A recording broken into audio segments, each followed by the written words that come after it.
Hello everyone. আমার আজকের বাংলা ক্লাসে আমি তোমাদের সবাইকে জানাই স্বাগত। আজকে আমরা পড়ব দশম শ্রেণীর পাঠ্য একটি কবিতা যার নাম অস্ত্রের বিরুদ্ধে গান।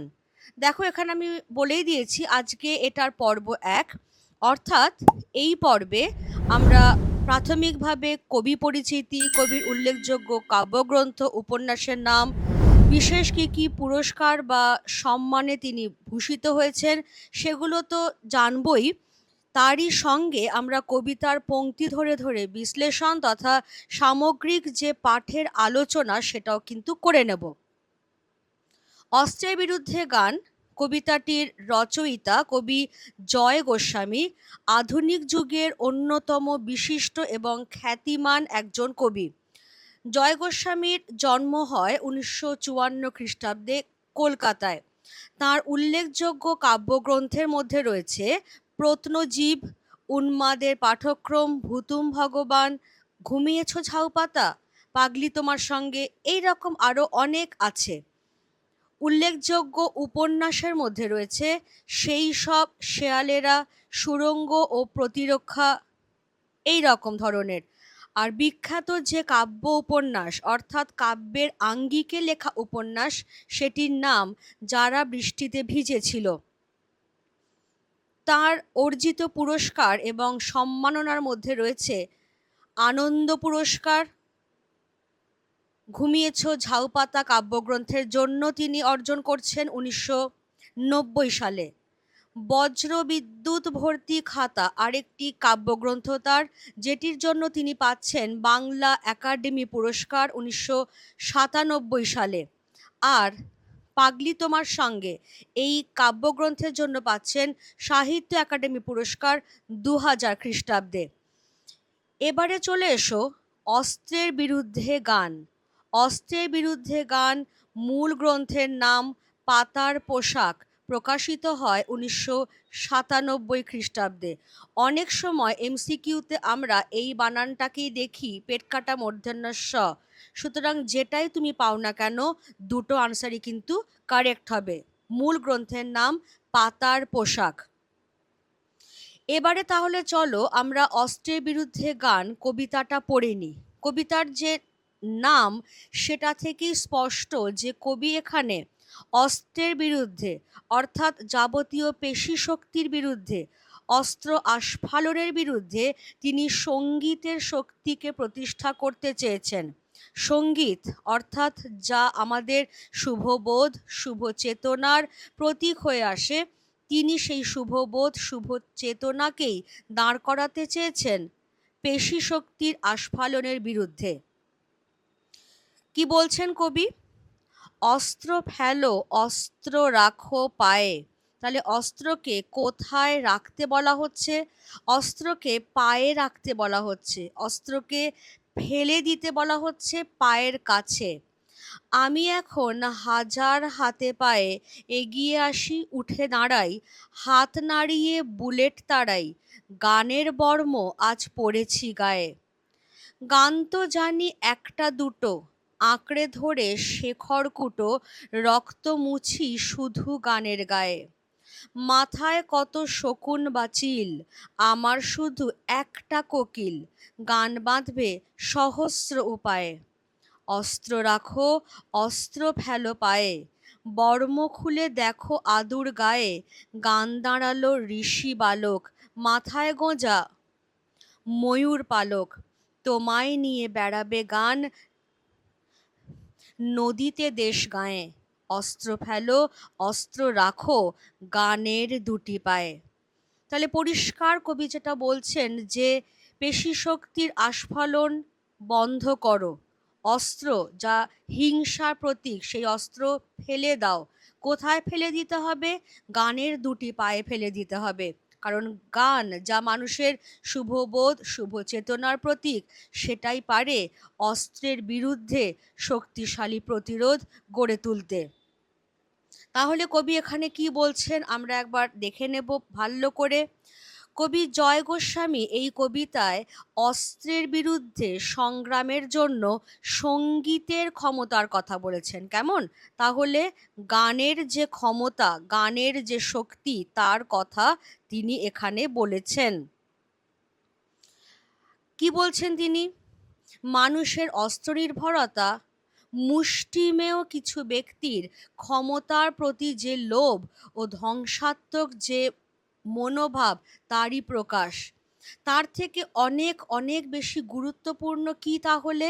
মানুষের শুভ বোধ, শুভ চেতনা, যার হাত ধরে মানুষ সৃষ্টিশীল হয়, শিল্প, সাহিত্য, গান রচনা করতে পারে।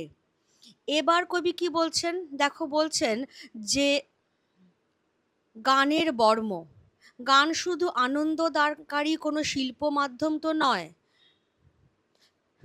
লড়াইয়ে সেই গানই হয়ে উঠতে পারে বর্ম সদৃশ। আসলে বিষয়টা কি? অস্ত্রের আতঙ্ক আর পেশি শক্তির আস্ফালনের বিরুদ্ধে প্রতিরোধের বর্ম হয়ে উঠতে পারে মানুষের শুভবোধ আর শুভ চেতনা। গান এখানে সেই শুভবোধ আর শুভ চেতনারই একটা প্রতীক হয়ে আসছে। কেমন? তাহলে এই যে অস্ত্রের আতঙ্ক, পেশি শক্তির আস্ফালন আমরা দেখতে পাচ্ছি সারা পৃথিবী জুড়ে চলেছে, তার বিরুদ্ধে প্রতিরোধের বর্ম হয়ে উঠতে পারে এই গান। গান অর্থাৎ শুভবুদ্ধি সম্পন্ন মানুষের শুভবোধ আর চেতনা। কবিও এই গানের বর্ম পরেই বন্দুকের বিরুদ্ধে সংগ্রামে নেমেছেন, বুলেটকে প্রতিহত করেছেন। এই যে বলছেন না, হাত নাড়িয়ে বুলেট তাড়াই, অর্থাৎ গানের বর্ম পরেই তিনি প্রতিরোধে নেমেছেন, বুলেটকে প্রতিহত করছেন, পেশি শক্তিকে প্রতিহত করছেন। এবং এই যে সংগ্রামে কবি কিন্তু একা নন। খেয়াল করো, আমি এখন হাজার হাতে পায়ে, অর্থাৎ কবির সঙ্গে সামিল হয়েছেন হাজার হাজার শুভবোধ সম্পন্ন মানুষ। তাই কবি বলছেন, আমি এখন হাজার হাতে পায়ে এগিয়ে আসি, উঠে দাঁড়াই। তাহলে এইভাবেই কবি গানের মধ্যে দিয়ে অস্ত্রের আতঙ্ককে অতিক্রম করে যেতে চেয়েছেন। কবি কি বলছেন? কবি বলছেন যাবতীয় সন্ত্রাস, যাবতীয় নৈরাজ্য, বিশৃঙ্খলা, সেই সমস্ত যে রক্তক্ষরণের সৃষ্টি করে, যে বিপন্নতা বোধ তৈরি করে দেয় আমাদের মনের মধ্যে, তার থেকে কবি মুক্তির পথ খুঁজেছেন এই গানকে অবলম্বন করে। দেখো, বলছেন, গান তো জানি একটা দুটো, আঁকড়ে ধরে শেখর কুটো। অর্থাৎ এর মানে কিন্তু এই না যে কবি সত্যি সত্যি একটা দুটো গান জানেন।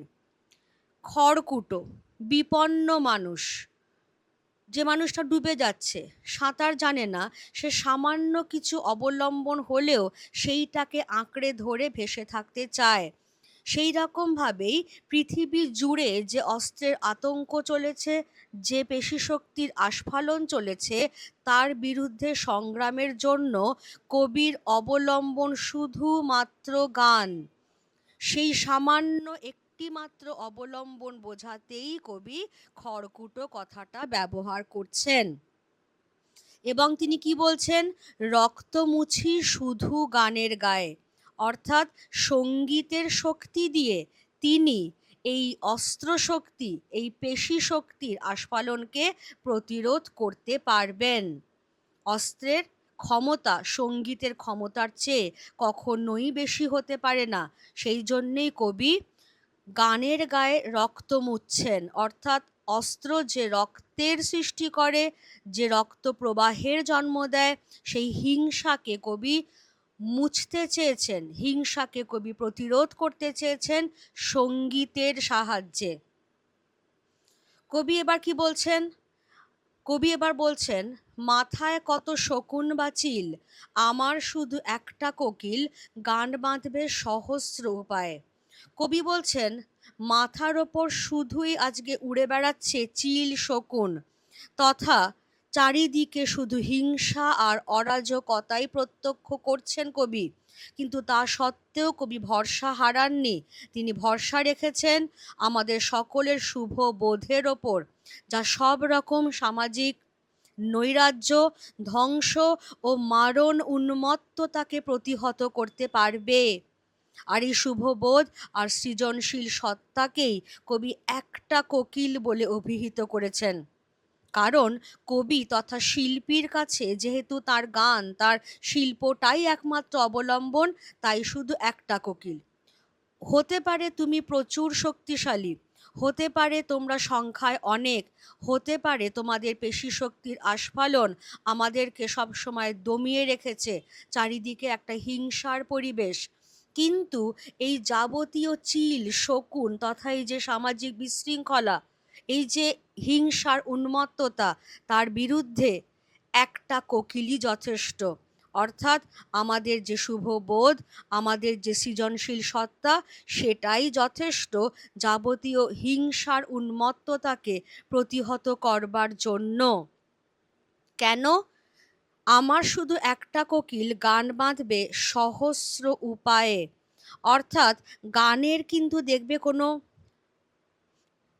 নির্দিষ্ট বিষয় বা আঙ্গিক হয় না, অনেক বিষয় নিয়ে বিভিন্নভাবে বিভিন্ন উপায়ে সঙ্গীত রচনা করা যেতে পারে।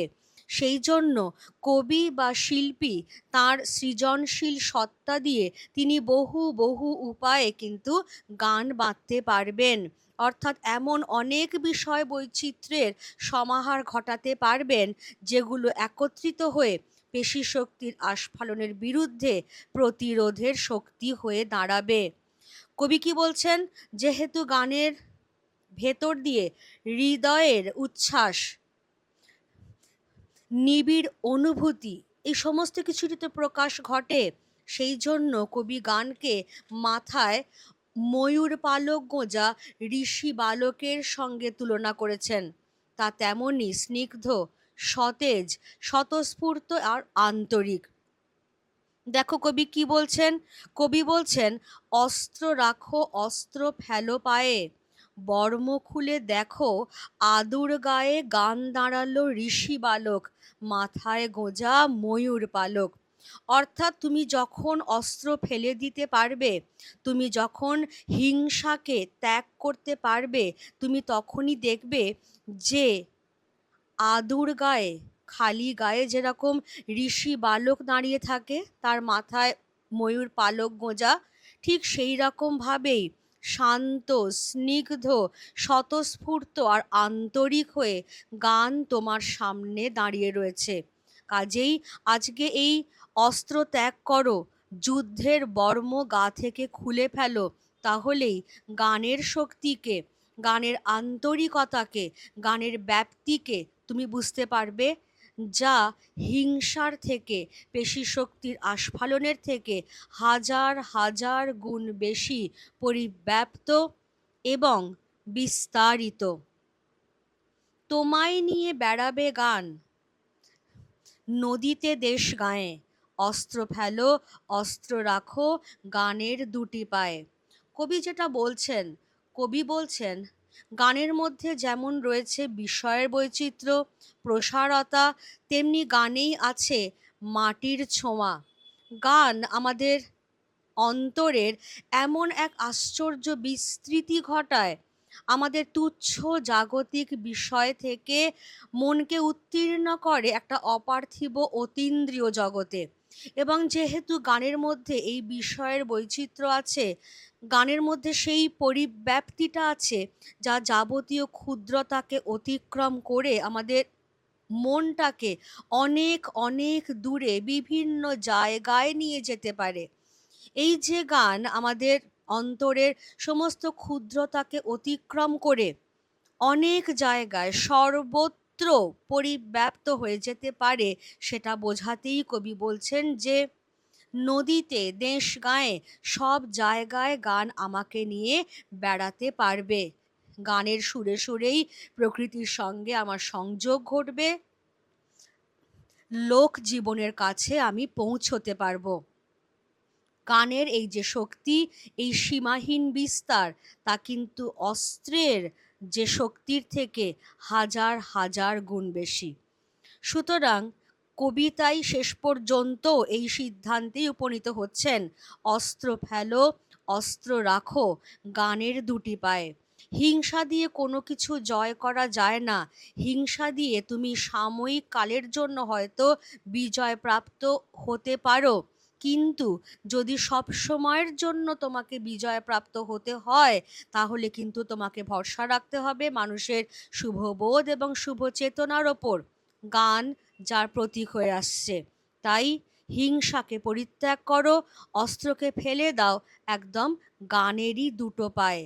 আত্মসমর্পণ করো গানের কাছে। গান বা সঙ্গীত যা মানুষের শুভবোধ এবং চেতনার প্রতীক, সেটাই বাঁচাতে পারে এই সমাজকে এই ধ্বংসের হাত থেকে, এই হিংসার তাণ্ডবের হাত থেকে। কেমন?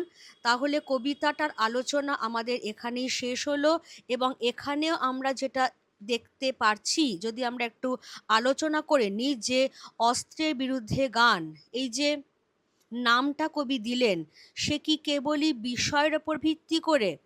প্রথমটায় হয়তো তোমরা বলবে যে হ্যাঁ, বিষয়ের ওপর ভিত্তি করেই তো, অস্ত্রের বিরুদ্ধেই তো কবি গানকে দাঁড় করিয়েছেন। নিশ্চয়ই অস্ত্রের বিরুদ্ধেই কবি গানকে দাঁড় করিয়েছেন, কিন্তু গানের যে সীমাহীন ব্যাপ্তি, গানের যে প্রসারতা, সেটা যে অস্ত্রের আস্ফালন, পেশি শক্তির জাগরণের থেকে হাজার হাজার গুণ বেশি, সেটাও কিন্তু কবি তুলে ধরেছেন। এবং গান কিভাবে প্রতিরোধের বর্ম হয়ে উঠতে পারে, কিভাবে কবির সেই সংগ্রামে তিনি একা নন, আরও হাজার হাজার যে ব্যক্তি, তাদেরকে তিনি তার পাশে পেতে পারেন, সেই সমস্তই এখানে ব্যাখ্যা করেছেন তিনি। গানকে তিনি বলছেন আদুর গায়ে দাঁড়ানো, মাথায় ময়ূর পালক গোজা, যেন এক ঋষি বালক, সেই রকমই স্নিগ্ধ, সেই রকমই সতেজ, সেই রকমই স্বতঃস্ফূর্ত আর আন্তরিক হচ্ছে গান। তা বিষয় বৈচিত্র্যে এবং আঙ্গিকে অতুলনীয়। সেই জন্য আমার শুধু গানটাই জানা আছে, আমার কাছে আমার শিল্পটাই সম্বল, কিন্তু সেই শিল্পটারই এত বিষয় বৈচিত্র্য, এত তার বিভিন্ন ধরনের আঙ্গিক, যে তোমার পেশি শক্তি তার কাছে হার মানতে বাধ্য। তাই আজকে আর বেশি আস্ফালন না করে তুমি বরং অতি শীঘ্র গানের কাছেই আত্মসমর্পণ করো। সুতরাং বিষয়কে কেন্দ্র করে আরও ভেতরে প্রবেশ করছেন কবি, আরও অন্তর্নিহিত তাৎপর্যের দিকে ঝুঁকছেন কবি। সুতরাং আমরা এখানে এই সিদ্ধান্তে উপনীত হতেই পারি যে কবিতাটির নামকরণ, এখানেও সেই একই ব্যাপার, ব্যঞ্জনাধর্মী ও সার্থক। অর্থাৎ শুধু বিষয়ের ওপর ভিত্তি করে নয়, বিষয়কে কেন্দ্র করে আরও অন্তর্নিহিত তাৎপর্যে পৌঁছেছেন। সেই জন্যই আমরা বললাম যে ব্যঞ্জনাধর্মী নামকরণ। কেমন?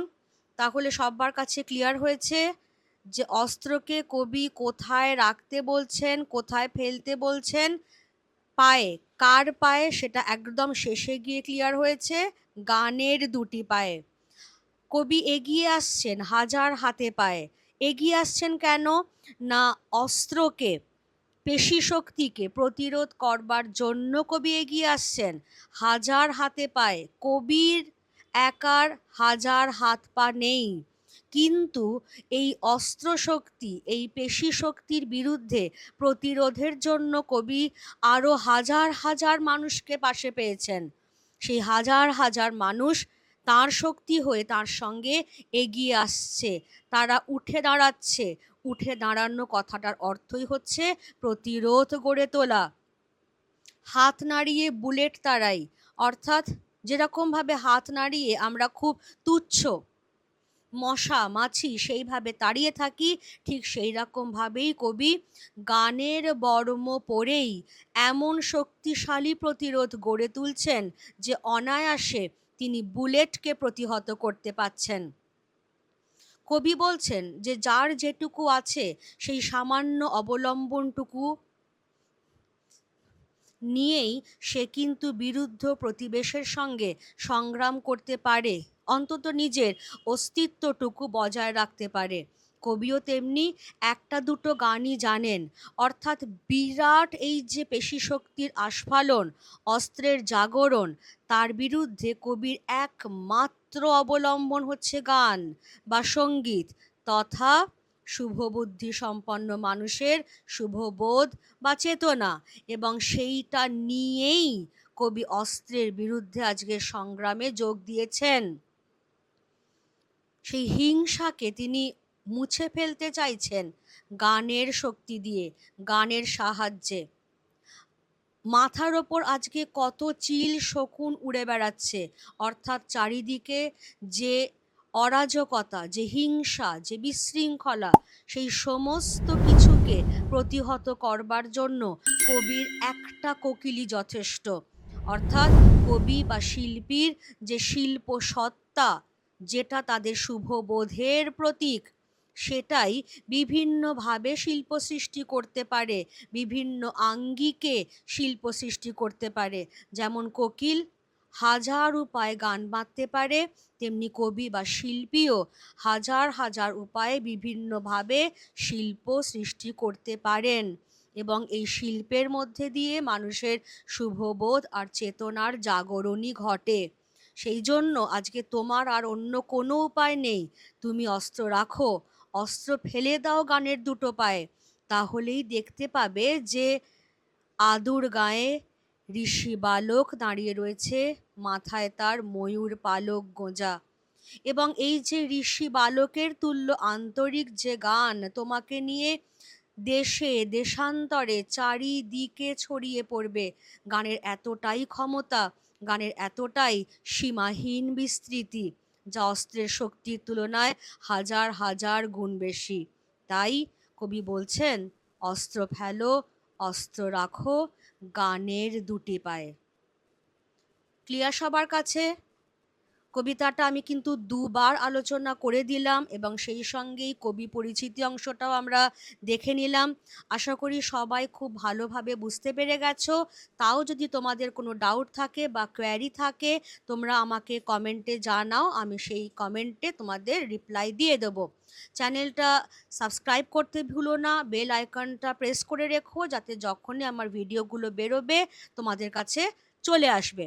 আজকের ক্লাস তাহলে আমি এখানেই শেষ করছি। Thank you everybody.